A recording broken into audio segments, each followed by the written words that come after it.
Línguas indígenas em extinção? Descubra na nossa entrevista de estúdio. E ainda hoje as novidades do Diário UFMG e o Fica a Dica Sucos. O Circuito UFMG começa agora.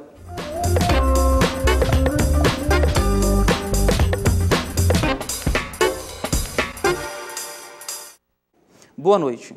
Embora as línguas oficiais do Brasil sejam o português e a Libras, existem cerca de 274 línguas indígenas faladas no país. Estima-se que na época do descobrimento havia 1.300 línguas indígenas diferentes. E ao longo do tempo, elas foram extintas por diversos motivos. E quem vai falar com a gente sobre o tema é a professora da Faculdade de Educação da UFMG e pesquisadora do assunto, a professora Maria Gorete Neto. Professora, boa noite. Muito obrigado por ter aceitado o convite de participar dessa entrevista. Qual a avaliação que a senhora faz sobre a situação atual das línguas indígenas brasileiras? Bom, como você mesmo disse, né, a gente tem uma realidade, né, muito inferior ao que tínhamos de línguas faladas há 500 anos atrás, né? Então, atualmente, o que nós temos pensado como linguistas, como educadores, né, que somos, é como nós podemos contribuir para que essas línguas que ainda permanecem não se tornem extintas como as outras, né, que se foram no passado, né? Então, a gente tem essas 274 línguas que atualmente, né, são faladas, mas elas não perderam o risco de serem extintas.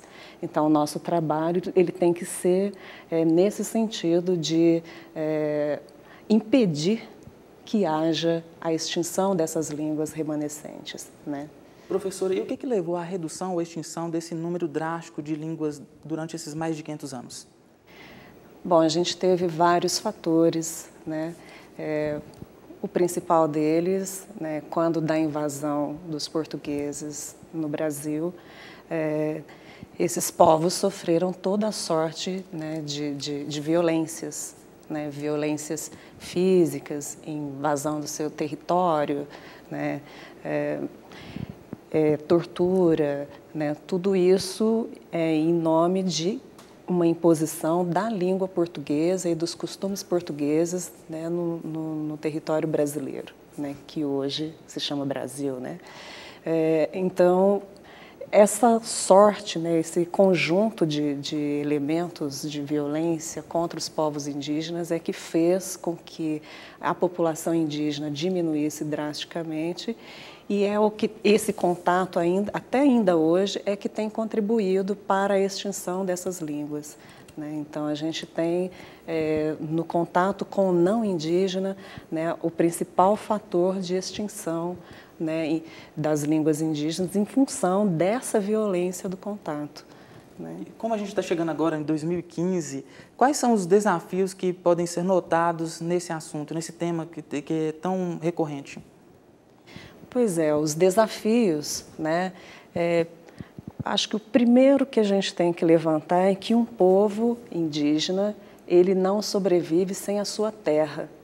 Então, para falar, né, que a gente quer uma língua viva, uma cultura viva, então nós temos que garantir aos povos indígenas, aos povos originários, né, a sua terra, os seus territórios tradicionais, porque é dentro desse território que essas línguas elas são criadas e recriadas continuamente, porque as línguas também não são estáticas, né? Elas têm movimento, né? Então, a gente tem que garantir a preservação desses territórios para que o uso das línguas indígenas ele possa ocorrer, né?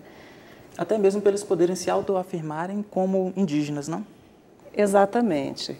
É claro que a identidade indígena, quando falamos de autoafirmação, de identidade indígena, né, ela pode ocorrer em qualquer língua, né? Então, não necessariamente, né, um povo indígena tem que ter a língua indígena para ser considerado indígena. A língua ela é mais um elemento identitário, né?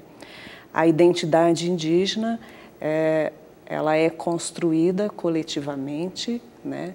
o indígena ele tem que se reconhecer como indígena e o povo dele tem que reconhecer a ele como pertencente àquele povo.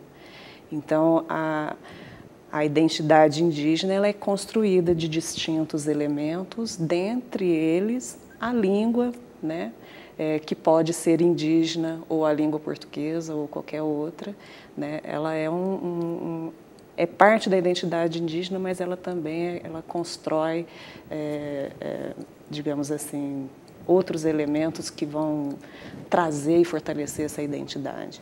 Professor, a gente sabe que cada vez mais os povos indígenas e os não indígenas estão interagindo entre si de uma maneira cada vez mais evidente.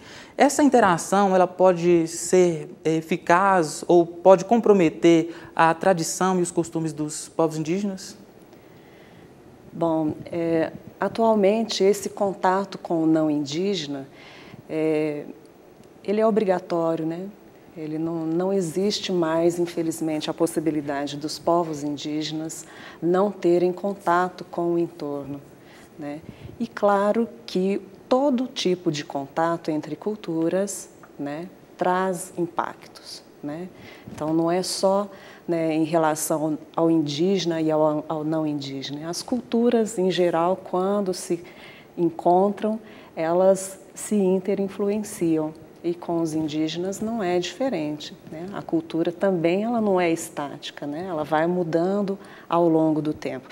Mas esse mudar ao longo do tempo não significa, né, deixar de ser indígena, né? Então, uma questão que sempre nos é colocada é assim, bom, tem índios que estão usando celular, tem índios que estão agora usando o carro, né, que tem televisão, então deixaram de ser indígenas? Não, não deixaram de ser indígenas, né?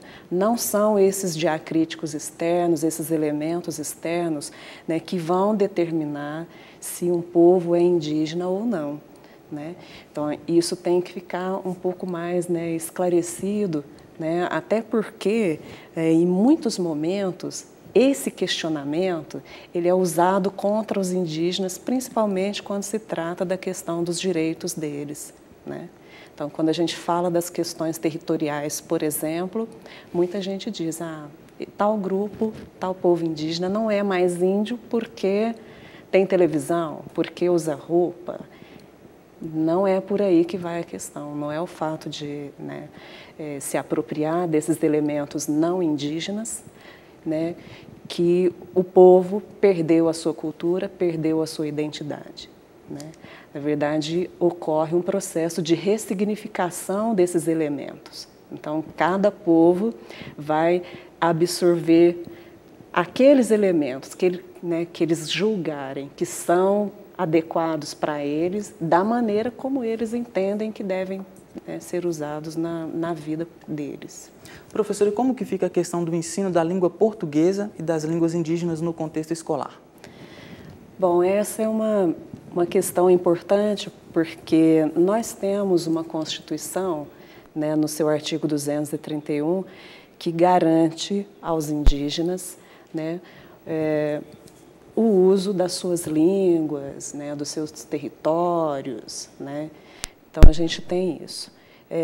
A gente tem também o referencial curricular nacional para as escolas indígenas e, recentemente, as diretrizes curriculares nacionais para a educação indígena, que também garantem, né, o ensino das línguas indígenas, né, dentro das suas escolas, né, dentro das suas aldeias, né? O que a gente tem percebido, né, é que muitos povos eles têm tido uma dificuldade de fazer o ensino das línguas indígenas nas suas escolas em função de uma interferência não indígena, né, em especial das secretarias de educação, né? Muita gente não compreende ainda, a gente tem ainda profissionais da nossa área de educação que não entendem o contexto indígena, nem as necessidades, então acabam impedindo que o currículo, né, indígena né, ele seja cumprido na sua integralidade e principalmente no que se refere aí ao ensino das línguas indígenas. Professora, para a gente poder finalizar, como que a universidade pode contribuir para a preservação das línguas indígenas?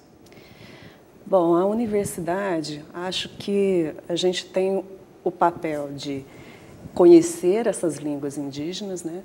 Acho que a gente tem que ir para as aldeias e trabalhar com esses povos, né? É um trabalho que já vem sendo desenvolvido, né? De descrição das línguas indígenas, mas não é só isso, né? Não é só o descrever por descrever, nem o conhecer por conhecer, mas conhecer para respeitar, conhecer para trabalhar, né, para a igualdade desses povos, para a igualdade de direitos, né? Então, a universidade ela tem esse papel também de educar esse entorno, né? E o entorno que eu estou dizendo são aqueles que vivem em volta dos indígenas, em volta dessas áreas indígenas. A gente precisa que as pessoas conheçam a realidade desses povos, conheçam a beleza dessas línguas, né, para que possam respeitar. Então, acho que a universidade, nós aqui temos esse papel, né, de dar a conhecer, de contribuir nesse conhecimento cada vez mais. Ok, professora, muito obrigado pela entrevista, foi um prazer recebê-la aqui. Eu é que agradeço. Boa noite. Sucos para refrescar o calor. No Fica a Dica dessa semana, receitas. Hoje, mais um suco.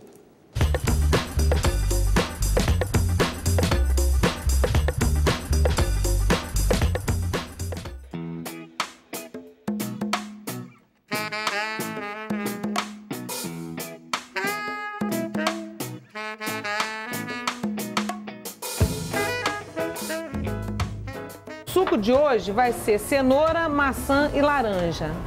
Também um suco praticamente completo, porque a cenoura é uma excelente fonte de beta-caroteno, de fibras. Ele serve como protetor natural da pele, quase atuando como um filtro solar.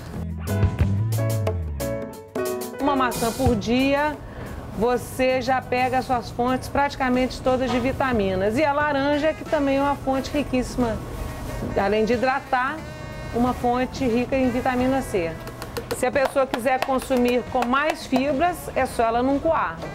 Se ela quiser com menos, ela pode usar um coador mais fino ou mais grosso. Esse suco é um suco prático, que alimenta, um suco barato de ser feito e um suco muito nutritivo.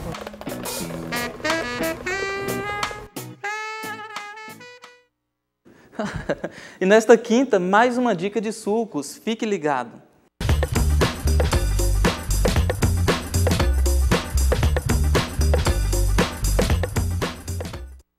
Diário UFMG, Larissa Góes traz agora as últimas notícias da universidade. Boa noite, Larissa. Boa noite, Osmar. O diário hoje começa com um aviso muito importante. Termina amanhã, quinta-feira, o prazo de inscrições para o pré-vestibular gratuito da UFMG. Lembrando que podem concorrer às vagas alunos de escolas públicas que tenham concluído ou que vão concluir o ensino médio agora em 2015. E já está no ar o site do 9º Festival de Verão da UFMG, que acontece de 9 a 13 de fevereiro e traz o tema O Corpo é uma Festa. Vale a pena conferir. E depois de uma longa espera super comentada nas redes sociais, o INEP divulgou ontem o resultado do Enem. A pontuação obtida deve ser utilizada para realizar a inscrição no SISU. Olha, os estudantes têm que ficar super atentos, porque a inscrição no SISU já começa no próximo dia 19. Não dá para perder, né? E se você faz parte da UFMG e tem interesse que o diário divulgue algo, entre em contato conosco pelo e-mail tvufmg@gmail.com. E o diário fica por aqui. Eu espero vocês amanhã, no mesmo horário. É com você, Osmar. Então enviem as suas notícias para o diário. Obrigado, Larissa, pelas informações. O Circuito UFMG fica por aqui e, na sequência, o programa 2 Pontos.